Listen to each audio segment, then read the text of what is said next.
నుంచి సంచలనం సృష్టిస్తున్నటువంటి కన్నడ నటి వచ్చేటప్పటికి శోభిత తను హైదరాబాద్లో చనిపోయింది. సాఫ్ట్వేర్ ఇంజనీర్ని పెళ్లి చేసుకున్న తర్వాత ఆ బుల్లితెరకు దూరం అయిపోయింది. తాజాగా తను చనిపోవడం అన్నటువంటి దాన్ని అనుమానాస్పద మృతిగా నమోదు చేశారు.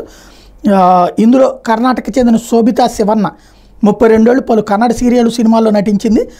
బెంగళూరులో సాఫ్ట్వేర్ ఇంజనీర్గా పనిచేస్తున్న హైదరాబాద్ తొక్కగూడకు చెందిన సుధీర్ రెడ్డితో ఏడాదిన్నర క్రితం మ్యాట్రిమోనీలో శోభితకి పరిచయం ఏర్పడడం, పెద్దల అంగీకారంతో పెళ్లి చేసుకుని హైదరాబాద్కి మకాం మార్చారు.